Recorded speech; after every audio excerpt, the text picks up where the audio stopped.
Boker Tov. Take a seat. Good morning. Good morning, everyone.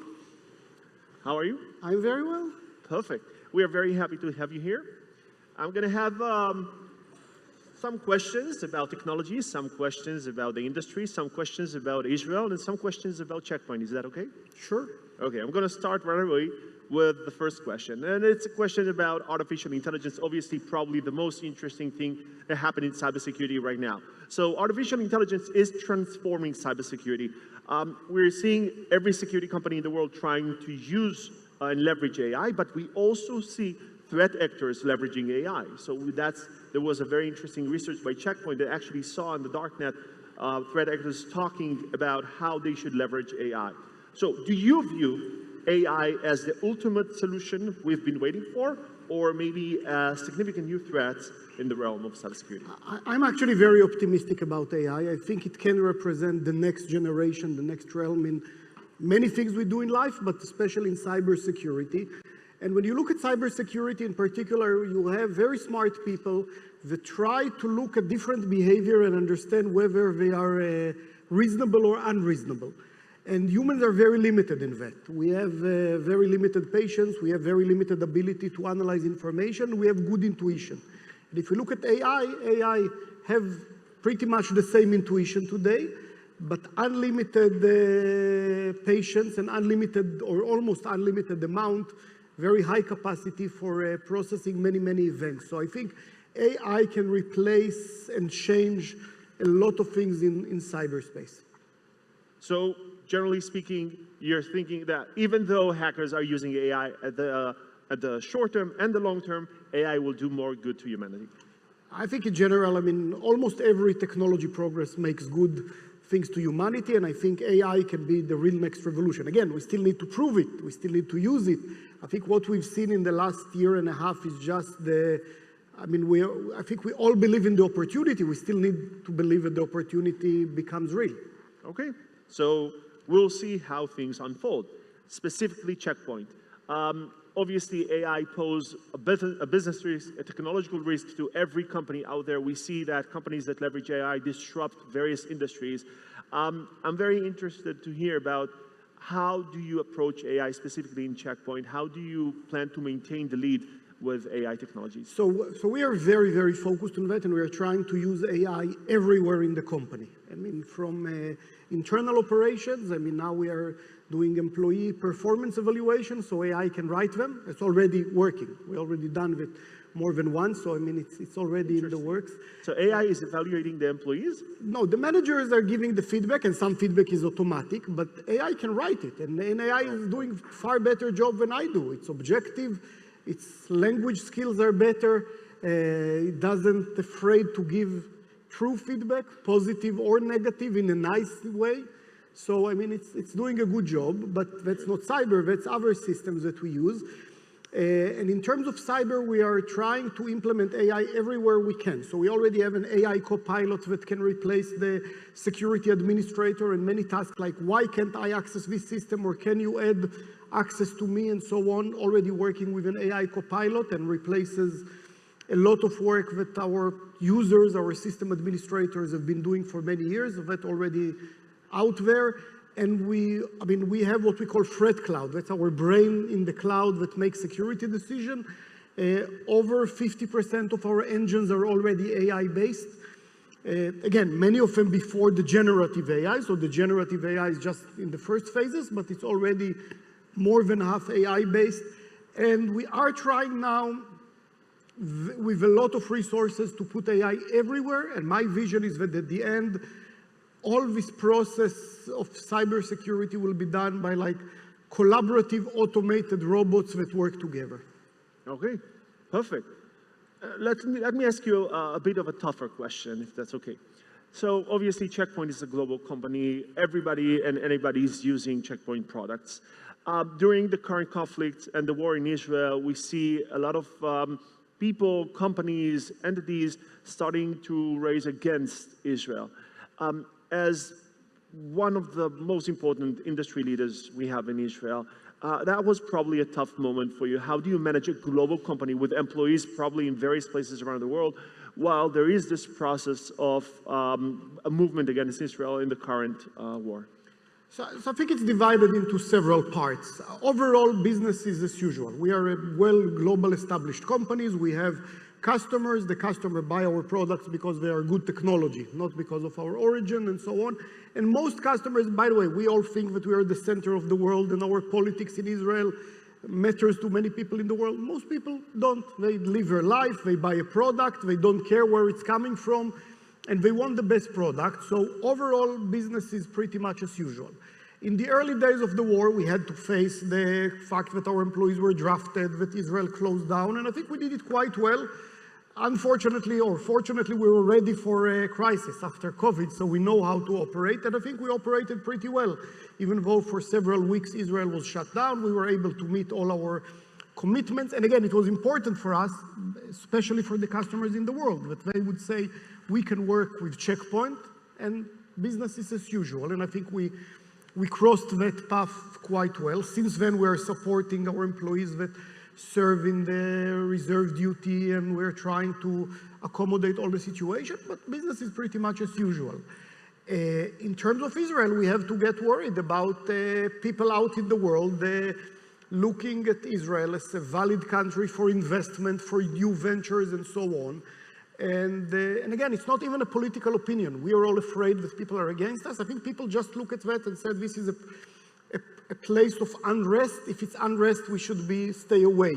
And so I think I'm less worried. Again, I don't want to take any political stance here. Of course, it's clear where I'm from and so on, but just from the standpoint, we should get to the world that Israel is a stable, peaceful place, and that's where you do business in it. That's it. It's not who's right and who's wrong. It's not who's the victim and who's and who's not. It's where do you want to do business.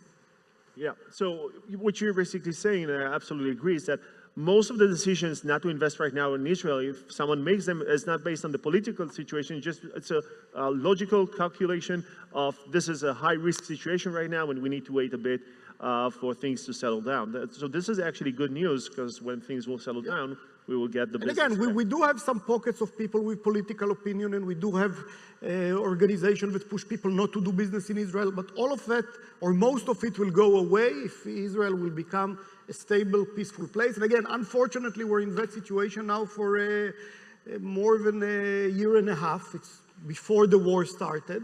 The war escalated it into a higher level.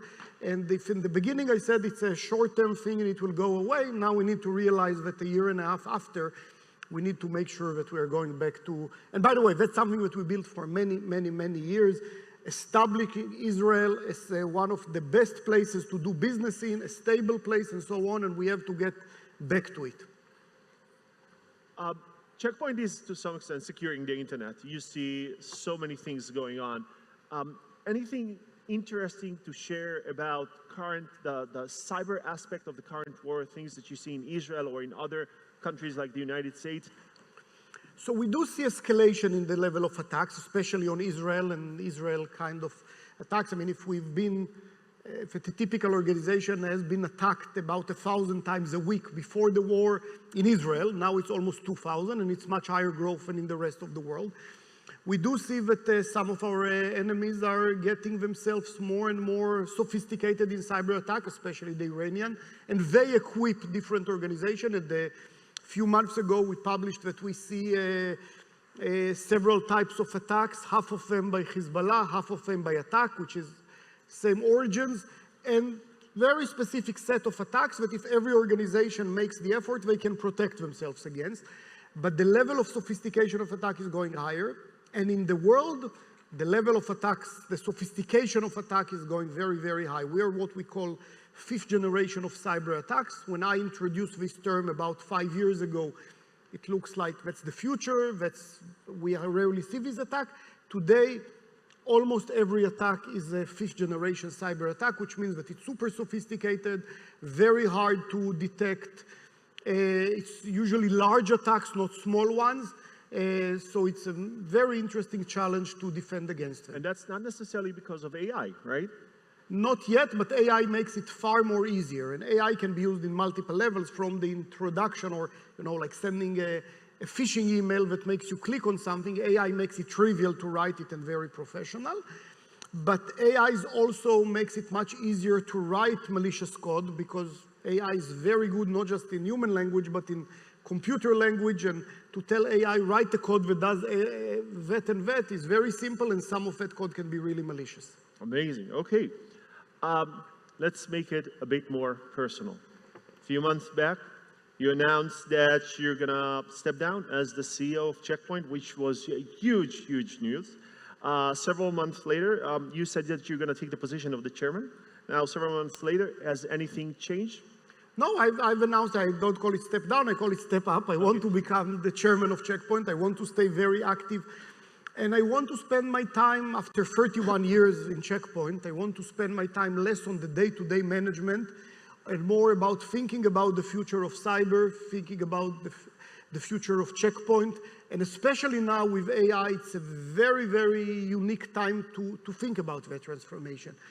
And as a CEO, which is a job that I love, I mean, you're busy every day with 14 meetings of half an hour every day, and you never get to dive deep into subjects. And again, I love it, but it's, 80% is staying with the current and much less about really getting deep into the future. And what I want to do now is think more about the future and how we use everything that's happening in our world, the escalation of level of cyber attacks, the AI, everything that's going around us in the world, the need to build the more collaborative security systems to make it real and to focus on that future. So I was wondering, when you said that you're going to step up to the position of the chairman, is there any personal journey that you want to take while you're doing that? But it seems that you're still going to spend 120% of your time in Checkpoint. I'm still very interested in Checkpoint. That's where I want to be. Yes. So let me ask you a question. You are obviously, you did an amazing, amazing journey with Checkpoint, but you're a well-known person to be a hands-on manager. Do you think that you will be able to take the position of the chairman and let someone else manage the day-to-day of the company? First, it will be a challenge, and it's an interesting journey, but I'm very certain that it's doable and possible. And again, my management career changed a lot. And you look at many managers in different organizations that got into a job and got an organization that's like with a certain structure and maybe grew it a little bit and maybe changed it a little bit, but it's set. In Checkpoint, the journey that I went through, it's like doing 10 different jobs. I started as a programmer with two of my partners, Marius and Shlomo, and we developed a product. Then I became a salesperson. Then I learned what it's like to be an entrepreneur and hire people and build operation. And we really scaled it from 3 people when we did everything hands-on to Checkpoint now, which is about 7,000 people all over the world. And my job has changed. Things that I used to do 6 years ago, I'm not doing anymore. And I'm very certain about my ability to change. And again, based on my record of changing myself, especially, by the way, the COVID time proved to me that change is doable. It's changed the way we work and operate, and the first few weeks were a big shock. For 40 years, I've been working, coming every day to the office, going home, and suddenly all of that has changed. For 26 years at Checkpoint, my work was traveling the world, meeting with people, and suddenly for almost 2 years, I stayed here and never left the country, and for more than a year, I never left home here. And it proved to me that we can change as human beings. So I'm very certain about my ability to change, but I'm taking it to the positive side. It's not personal, it's what can we change in the world, what can we change in Checkpoint, how can we make it better? So I think this is, to me, it's very interesting to hear that the reason that you want to step up to the position of chairman, it's not because you are tired and you want to do less work, it's because you are excited about the amazing things that happen and you want to do more things. So to me, it's a beautiful journey. And I'm just saying that if you will offer me the position of the CTO, I will probably say yes. I don't want to commit here, but if you will offer me the position, I might say yes. So we almost have no time left. Let me ask you the last question. What do you think about the current situation in Israel and how things are going to unfold? The current situation is complicated. I think we all know where we are and what the challenges are. But I think we will come out of it strong. I've been in several crises in the world, from 9/11 to the dot-com bubble, to the 2008, 2009 crisis, to the corona or COVID when the entire world stopped. And I think we all came stronger out of it. We learned how to change. We learned how to combat the future challenges. We learned how to build a better society. So I think both for Israel as a country, it's an opportunity for a positive change. And especially for our industry and for Checkpoint, I think we are proving it every day that we're working, delivering, producing better results. But I think that we will come out of it very, very strong. It will take time. It won't be easy, but I think we know how to do it. Any last message to entrepreneurs who are trying to build things? I'm now trying to build things. A lot of entrepreneurs here try to build new things during this very difficult time. Any tip for them? I think our entire industry, I mean, in Israel in the last decade, we built an amazing industry. Hundreds of startups, amazing entrepreneurs, know-how, an ecosystem that no other country or almost no other place in the world has. We do need to change a few things. For example, we've built companies that know how to build best technologies, deliver them, sell them, grow in a way that even I can learn from. What some of our industry forgot is, for example, how to turn it into making profit. And that creates a huge risk, because that's dependency on investments that are never going to be forever. The investors want the company to make money, not the company. So I think the main thing that I would encourage all our industries to learn how to turn the amazing things that people are doing into business model that works and justify themselves, because at the end that will survive. So the companies that know how to take the amazing sales and technology that they have and turn it into profit are the companies that are going to survive. And I think we will have some very good and interesting companies coming from Israel. Yeah, I wish you a lot of luck with your journey. Thank you so much for taking the time and the insightful discussion that we had. Good luck with everything, and thank you for everything that Checkpoint is doing for Israel. Thank you very much. Thank you.